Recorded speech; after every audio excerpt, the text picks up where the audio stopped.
साईं मौजूदा हालात में असीं जे ॾिसूं था त जीअं असां वटि सिंध में जहिड़े नमूने सां हिकिड़ी यलगार आहे, हर लिहाज़ खां असांजे ज़मीननि ते कब्ज़ा, असांजे ॿेटनि ते कब्ज़ा। इन सिलसिले में तव्हांजी पार्टी कुझु ख़ामोश आहे? साईं ख़ामोश न आहियूं, असां जेका जिदोजहद में आहियूं। हाणे बि बबरलो बाईपास ते असांजो धरणो हुयो ॿेटनि जे हवाले सां। सिंध हिन वक़्तु ॾुखे सूरत हाल में गुज़री रही आहे। सभिनी खे गॾु थियणो पवंदो, पोइ केर बि कहिड़ी पार्टीअ सां तालुक़ु रखे थो, केरु कहिड़े फ़िरके सां तालुक़ु रखे थो। सिंध जे मसइले ते सभिनी खे गॾु थियणो पवंदो, छाजे करे सिंध सभिनी जी माउ आहे। साईं भला तव्हां ॾिसो न, तव्हांजी साईं बशीर ख़ान कुरैशी जी हिकिड़ी वॾी इज़त हुई, सॼो सिंध उन जे पुठियां। यानी मां सम्झां थो को बि सिंधी साईं बशीर ख़ान कुरैशी उनखे जवाबु न ॾींदो, न ई तव्हांखे को जवाबु ॾींदो। तव्हां भला को अॻिते थी करे को अहिड़ो हिकिड़ो APC या को अहिड़ो अलायंस बनाए हिन मौजूदा हालतुनि में, मुंहिंजे ख़्याल में तव्हांखे जेको आहे सभिनी हिन क़ौम जी रहबरी रहनुमाई करणु खपे। त साईं उन में उहो गैर एक्टिव आहे, उहो कमु नथा कनि। ॻाल्हि आहे सिधी, माज़रत सां साईं वारनि खे तौरु जेकॾहिं साईं जहिड़ो माण्हू अॻियां अचे त मुंहिंजे ख़्याल में साईं खे केरु जवाब बि कोन ॾींदो। इन सिलसिले में साईं तव्हां कुझु करण जो इरादो आहे? उहे सभु दोस्त वेही करे सलाह कंदासीं, जेका आहे पोइ जीअं क़ौम जी पार्टी आहे, क़ौम जा मसइला आहिनि, जीअं क़ौम चवंदी हूअं ई चाहींदी हूअं ई कंदासीं। पीपल्स पार्टीअ सिंध खे तबाह करे छॾियो आहे। पीपल्स पार्टीअ जे दौर में सिंध हिन वक़्तु ॾुखे सूरत हाल मां गुज़री रही आहे। हुननि सॼी सिंध जी भींग करे छॾी आहे। असां हिन शइ जी मज़म्मत कयूं था। सिंध जा ॿेट सिंध खे विकिणियो ई उन्हनि आहे।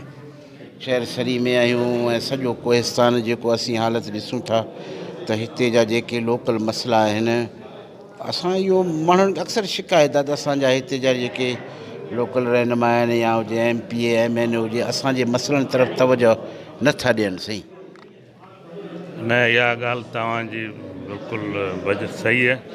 ऐं हिते जंहिं हिसाब सां कमु थियणु खपनि उहे नथा थियनि, ऐं ज़रूरत इन ॻाल्हि जी आहे, इन ॻाल्हि खे वधीक फोकस थियणु खपे। ऐं ॿियो जेको अॼु जी जेका मौजूदा सूरत हाल आहे सिंध जे हवाले सां, पाकिस्तान जे हवाले सां, उन में इहो त जेतिरा वधि में वधि जेके पॉलिटिकल सिचुएशन आहे, जहिड़ो मुंहिंजो तइल्लुक़ु PMLN सां आहे, त उन सियासी जेका PDM ठहियल आहे, ॿियो उहो जेतिरो प्रमोट थींदी कंदी, ऐं सम्झां थो काफ़ी मौजूदा गवर्नमेंट ते जेके वफ़ाक़ी हुकूमत आहे उन ते प्रेशर पवंदो ऐं हिकिड़ी बहितर सूरत हाल थींदी जमहूरियत लाइ, हिन मुल्क लाइ।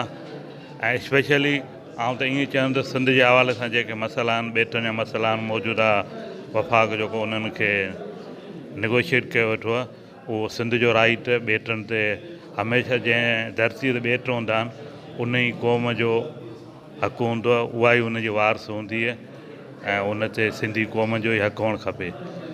उन खां अलावा अॼुकल्ह जेको तव्हां ख़बर कोरोना जे हवाले सां जेका ई वबा फैली आहे, त असां तव्हांजे ई चैनल सां सभिनी असांजी जेकी बि पब्लिक आहे उनखे एज़ अ डॉक्टर ऐं इहो ई मैसेज ॾींदुसि त वधि में वधि SOP फॉलो कनि, पंहिंजो बचाव कनि, पंहिंजे ॿारनि जो कनि, पंहिंजे फैमिली जो कनि। ऐं हिन वायरस जी का ख़बर न आहे केॾी महिल किथां जेको एंटर थिए थो। आख़िर में आउं ईअं चवंदुसि, असां अॼु हिन सरी शहर में मरहूं दुरमोहन पालारी जे खैरियत जी जेका मानी जो लंगर थियो उन में गॾु थिया आहियूं हज़ारे तइदाद में। ऐं मरहूं दुरमोहन साहिबु निहायत मिलनसार प्यार कंदड़ माण्हू हो। ऐं कोस्तानी जेका महिमान नवाज़ी मशहूरु आहे उन में दुरमोहन खान जहिड़ा माण्हू सदाईं ज़िंदा रहंदा। ऐं हू अदब सां निहायत हिकिड़ो हुनजो गहरो तइल्लुक़ु हो, ऐं हुनजो पंहिंजो बि हिकिड़ो उन सिलसिले में हिकिड़ो असांजे इलाइक़े हिसाब सां हिकिड़ी वॾी पारखू ॼाणू माण्हू हो।